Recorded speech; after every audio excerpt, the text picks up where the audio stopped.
Quiet down, please. Quiet on the floor. Good afternoon. Quiet down, please. Good afternoon, and welcome to today's New York City Council vote for the Committee on Land Use. At this time, please silence all electronic devices, and no one may approach the dais. Chair, we are ready to begin.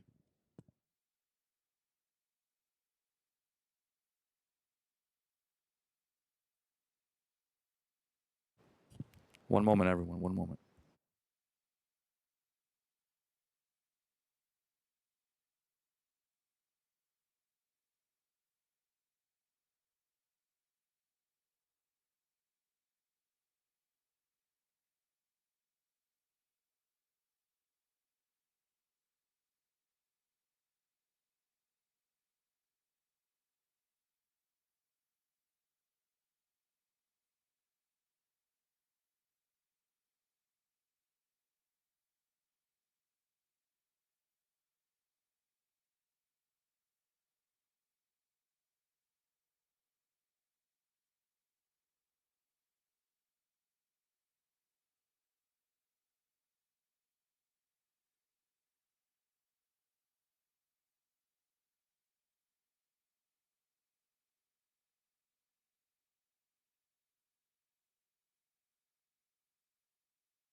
All right, good afternoon and welcome to the Committee on Land Use. I am Councilmember Rafael Salamanca. I chair this committee. I would like to welcome my esteemed colleagues who have joined us today. We've been joined by Councilmember Moya, Deputy Speaker Ayala, Chair Riley, Councilmember Abreu, Majority Leader Farias, Councilmember Hudson, Councilmember Sanchez, and Minority Leader Ariola. We've also been joined, my apologies, also been joined by Councilmember Dinowitz and Councilmember Mealy. Today, we are voting on 3 land use items referred to us by our subcommittees, as well as 3 important pieces of legislation. I would like to thank Chair Riley and Chair Hanks for their leadership in our Zoning and Landmarks Subcommittee. We will vote to approve LUs 414 for 2149 Pacific Street, an HPD application for an Article 11 tax exemption retroactive to April 1st, 2018, replacing an existing partial tax exemption, which will be terminated. The application is related to property in Councilmember Mealy's district in Brooklyn. This approval will facilitate the rehabilitation of 3 existing buildings for a total of approximately 24 affordable housing units. We will also vote to approve Reso 1109, an authorizing resolution related to the city's existing citywide public communications structure franchise.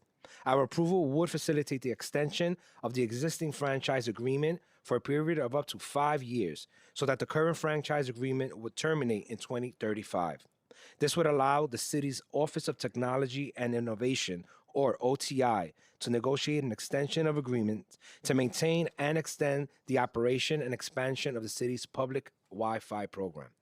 We will also vote to approve Resos 1157, an authorizing resolution related to the city's existing citywide coordinated street furniture franchise, which includes our city's bus shelters, newsstands, and public toilets, which is overseen by DOT. This resolution will facilitate the extension of the existing franchise agreement for 3 years, 8 months, and 24 days, so that it will end at the same time as the OTI's public communication structure franchise. The extension will provide an opportunity for the city to potentially restructure both the OTI and DOT franchises, which would allow for a greater capital investment and enhanced revenue for the city. In addition to these land use items, the committee will be voting today on 3 important pieces of legislation. Today, we will vote to approve intros number 958A, which is Speaker Adrian Adams' bill to address the lack of affordable homeownership opportunities throughout the city. The bill will require that a minimum percentage of newly constructed affordable housing financed by the city be homeownership opportunities. This bill is important because, as council members, we know and have seen the benefits of homeownership, which are well documented. Homeownership gives greater stability for families and neighbors and neighborhoods and opportunities for intergenerational wealth buildings. While the benefits are clear, access in New York City to homeownership remains profoundly unequal, with over 42% of white New York households owning their homes compared to under 29% of black households and under 17% of Hispanic and Latino households. This gap is who owns a home is continuing this wealth disparity. In the past 5 years, only 866 units, or just 2% of HPD subsidized new construction units, have been homeownership units. The amended version of this bill that we are approving will double affordable homeownership opportunities by requiring that at least 4% of HPD's financed new construction units be homeownership opportunities, and of that required minimum, at least 40% must be newly constructed units. This bill is an important step in addressing wealth inequality among New Yorkers. Next, we will vote to approve intros number 1433A, Councilmember Dinowitz's bill, which will require a minimum percentage of 2 and 3 bedroom affordable apartments that HPD must finance to house families. The data is clear. Families with children are increasingly leaving New York City due to affordability concerns, primarily due to the cost of housing and childcare. There is a fierce competition for family-sized apartments in the city. According to the Housing and Vacancy Survey, 3-bedroom apartments have the lowest vacancy rate and the slowest turnover. Despite the need for affordable housing for families, HPD is financing a small number of new 3-bedroom apartments. Not counting supportive and senior housing, HPD's new construction is only 10% of the 3-bedroom units, and only 10% of families placed in the affordable housing lotteries are families of 4 or larger. Yet, 24% of the households in the city have 4 or more people. The problem is clear. The city is not financing enough 3-bedroom affordable apartments. This bill would require that 15% of all new rental affordable housing to be 3-bedroom units, while maintaining HPD's current pace of 25% 2-bedroom apartments. This will provide much needed family sized affordable apartments. The revised version of this bill, which we are voting on today, contains several changes to address the concerns we heard from the administration and affordable housing advocates and developers. The revised bill limits the bedroom mix requirements to newly constructed projects to prevent any unintended impacts on the preservation of existing affordable housing. The requirements will not go into effect until July 1st of 2027 to ensure that affordable housing projects under design and development can proceed without having to be redesigned. The bill also now exempts several different types of projects based on either their programmatic requirements, site constraints, or how far they are in the pre-development process. Significantly, to account for uncertain federal funds landscape, the revised bill provides HPD the ability to suspend the requirements if federal funding resources relied on to finance affordable housing are significantly decreased. Lastly, the bill's requirements are integrated into the analysis and planning of the Fair Housing Framework previously passed by the Council. The third bill we are voting on is Intro 1443A, Councilmember Nurse's bill to require that a minimum percentage of HPD's finance housing be affordable to extremely low and low income households. Extremely low income is defined as households earning no more than 30% of the AMI, adjusted by a household size which is roughly $34,000 to $50,000 in annual income. A very low income is defined as households making between 30 and 50% of the AMI. 50% AMI is roughly $56,000 to $87,000 depending on the household size. As you can tell by the amounts, these are working families. Specifically, the bill will require that 50% of newly constructed affordable housing financed by the city be affordable to extremely low income and very low income households, with a minimum of 30% of that total being affordable to extremely low income households. The reason we need this bill is simple. Over 55% of rent burdened households are extremely low income households, while only 28.6% of the rent burdened households make above 80% AMI. Given the disproportionate impact that being rent burdened has on New Yorkers with lower incomes, ensuring access to affordable housing for extremely low income and very low income households is critical. This bill will not negatively impact HPD's production of affordable housing because HPD has been focused on producing affordable housing for extremely low income households. Between 2021 to 2025, 45% of the new constructed affordable units were affordable to extremely low income households. To address concerns from affordable housing developers and HPD, we amended the bill in several important ways. The revised bill considers all units with a project-based housing vouchers to be an extremely low-income unit. The requirement of the bill are only applicable to newly constructed projects to prevent any unintended impacts on the preservation of existing affordable housing. Similarly, to Intro 1433A, we also delayed the implementation of the requirements until July 1st, 2027, to ensure that affordable housing projects currently seeking financing can proceed with applications, and the bill exempts small projects and projects as well as those that have started the pre-development process. Lastly, as Intro 1433A, this revised bill authorizes HPD to adjust the requirements if HPD's federal funding is significantly decreased and integrated in the bill's requirement into the Fair Housing Framework.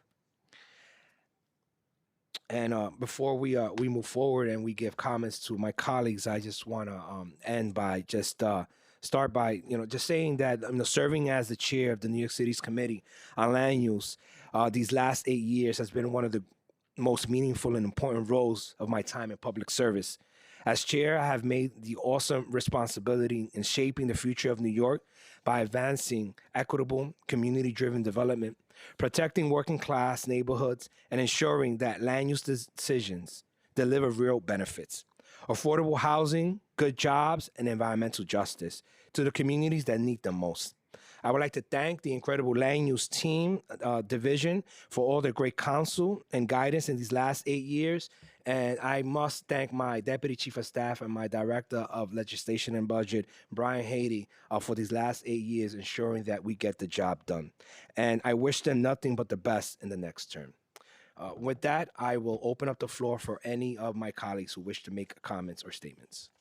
I would like to recognize Councilmember Dinowitz.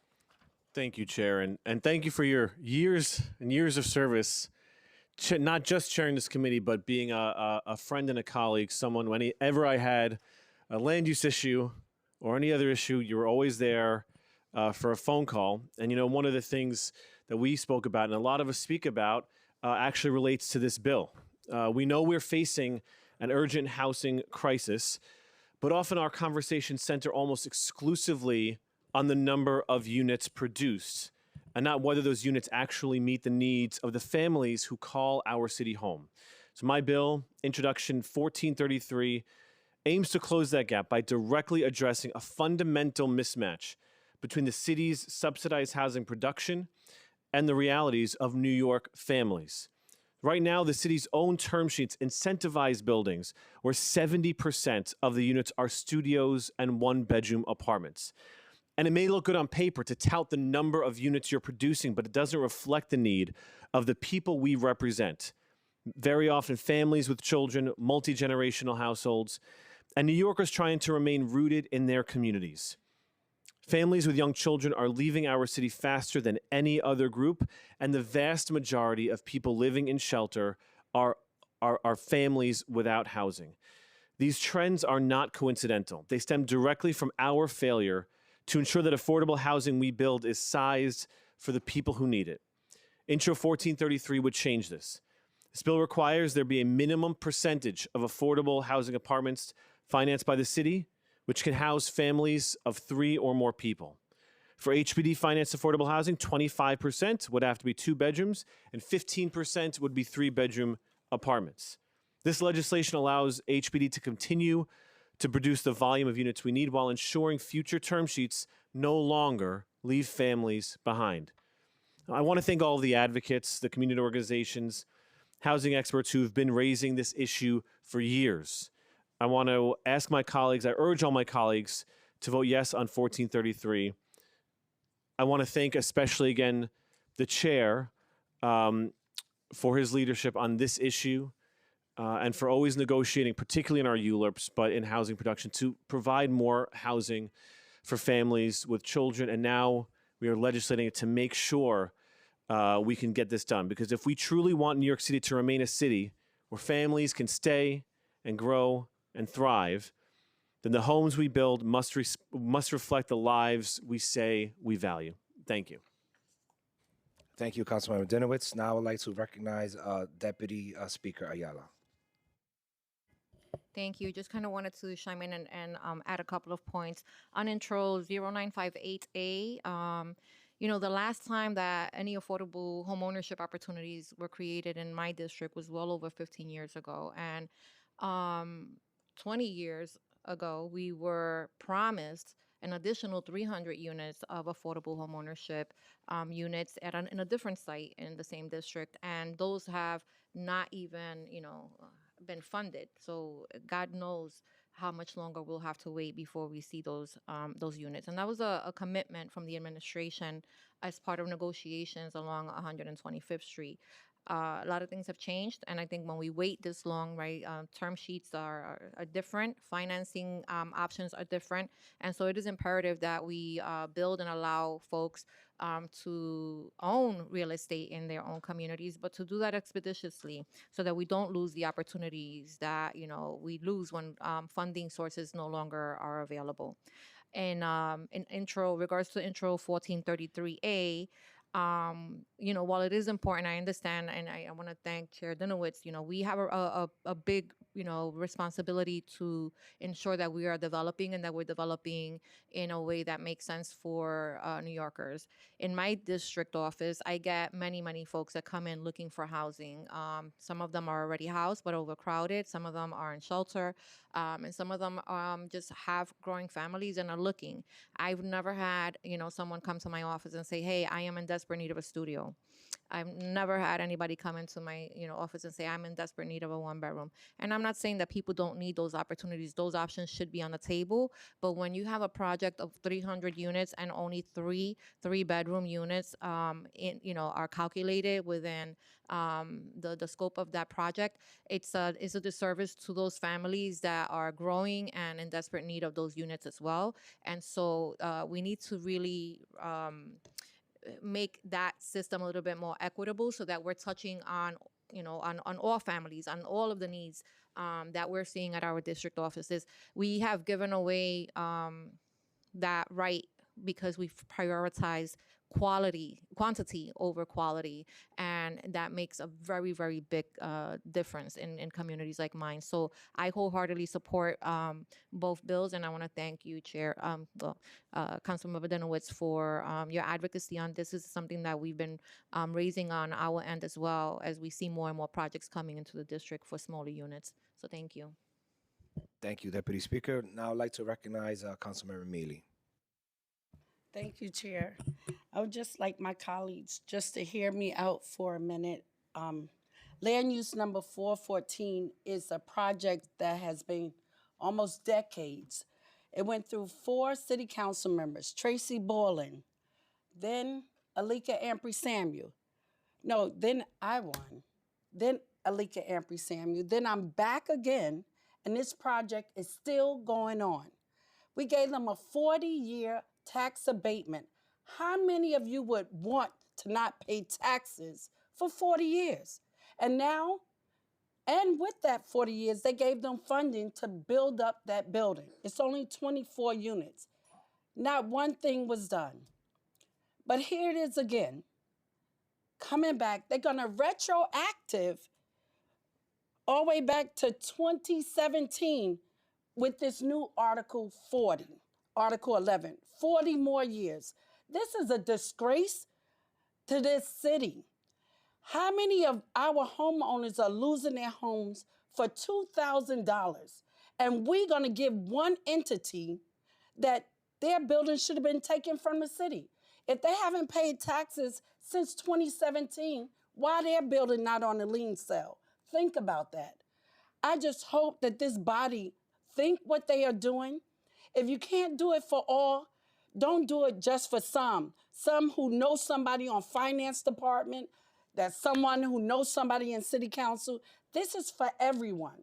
This should be out in the open. If a small homeowner need a tax abatement, let it be published. I have to tell so many other small homeowners how this worked. And it's a sad day that we're going to give someone 80 years for not paying taxes. And this is a member preference. This is my district. If you don't think I do not know my district, check my record. I'm in my district. I asked our chief of staff, Speaker, chief of staff, to give me any letter that he said he had hundreds of letters stating that they needed something done to this building. One building is vacant. I asked for the tax roll, how much they're getting the rent is. To this minute, no, not this minute, 3 years, I could not get one thing from this. So if you vote for this right now, it's a member preference. I hope that you know that I know what I'm doing. Half of people went through what I have went through, probably couldn't last. But for me, knowing my district and knowing who needs and when they need it, I value that. So I asked this body, Chair Salamanca, to not pass this Article 11. Thank you. Thank you, Councilmember. Now I'd like to recognize the majority leader, Councilmember Farias. Thank you, Chair, and thank you to my colleagues. Today's items reflect a shared commitment of this council that when we use public resources to shape our housing market, we do so with intention, equity, and real accountability to New Yorkers. Intro 958 by Speaker Adams advances the creation of affordable homeownership opportunities, recognizing that housing stability should also include a pathway to ownership for working and middle-class families. Homeownership remains one of the strongest tools for building generational wealth and anchoring communities, particularly in communities that and neighborhoods that have historically been locked out of opportunity. This legislation helps ensure that our housing policies are not only about production, but about long-term stability and equity. Intro 1433 by Councilmember Dinowitz acknowledges the reality of who our housing must serve. Too many city-assisted developments do not reflect the needs of families. By requiring a greater share of 2 and 3 bedroom units, this bill helps align our housing investments with the lived experience of New Yorkers raising children, caring for loved ones, and building multi-generational households. And Intro 1443 by Councilmember Nurse further strengthens that commitment by increasing the percentage of units in city-assisted projects that are affordable to extremely low-income and very low-income households. At a time when the most vulnerable New Yorkers are priced out at alarming rates, this legislation ensures that public dollars are reaching those with the greatest need. Taken together, these bills reflect a clear principle. When the city provides financial assistance, the public should see public benefit in affordability, in unit mix, and in opportunity.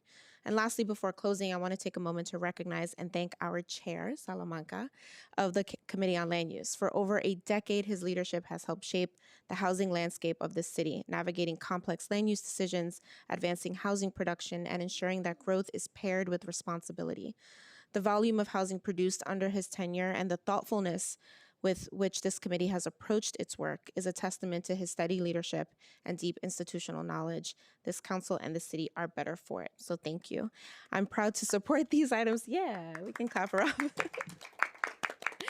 I'm proud to support these items, and it's really been a true privilege to be on this committee. Thank you to the chair and to my colleagues for their continued partnership in delivering housing that truly works for New Yorkers. Thank you, Majority Leader, for your kind words. Any other members who wish to speak? Comments? All right, seeing none. I now call for a vote to approve LUs 414 for the Pacific Street Article 11 request, authorizing resolution numbers 1109 related to the public communication structure franchise, and authorizing resolution number 1157 related to the coordinated street furniture franchise. Proposed intros 958A, proposed intros 1433A, and proposed intros 1443A. Will the clerk please call the roll? Good afternoon. William Martin, Committee Clerk. Roll call vote, Committee on Land Use. All items are coupled. Salamanca. I know. Ayala. I don't know. Moya. I vote aye. Thank you. Riley. Aye.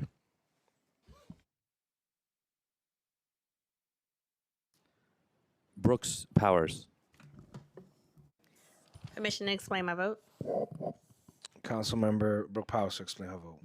I vote aye with the exception on LU 414, where I'm going to abstain for the moment.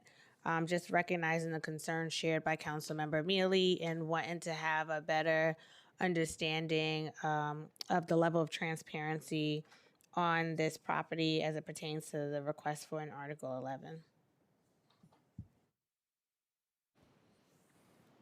Abreu. Farias. I vote aye on all. Hanks.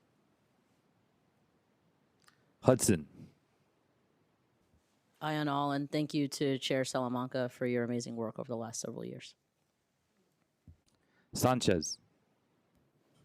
I vote aye on all, and I also want to just thank Councilmember Salamanca for your advice, your wisdom, just helping all of us newbies 4 years ago to transition in. We're going to miss you here in this body, and congratulations to all my colleagues. Ariola. I vote no on LU number 414 for the reasons my colleague Darlene Mealy stated.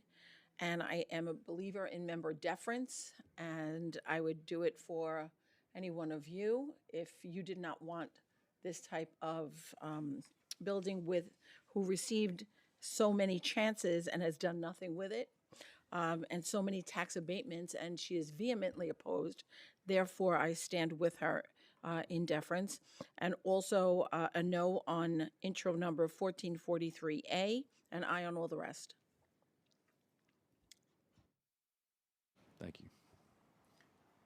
Abreu. I vote aye. Thank you. With a vote of 10 in the affirmative, 0 in the negative, and no abstentions, all items are adopted by the committee. Introduction 1443 is adopted by the committee with 9 in the affirmative, 1 in the negative, no abstentions. And LU 414 has been adopted by the committee with 8 in the affirmative, 1 in the negative, no, 8 in the affirmative, 1 in the negative, 1 abstention. Again, all items have been adopted as described by the chair. Thank you. That concludes today's business. I would like to thank the members of the public, my colleagues, land use, and other council staff, and the Sergeant at Arms for participating in today's meeting. This meeting is hereby adjourned.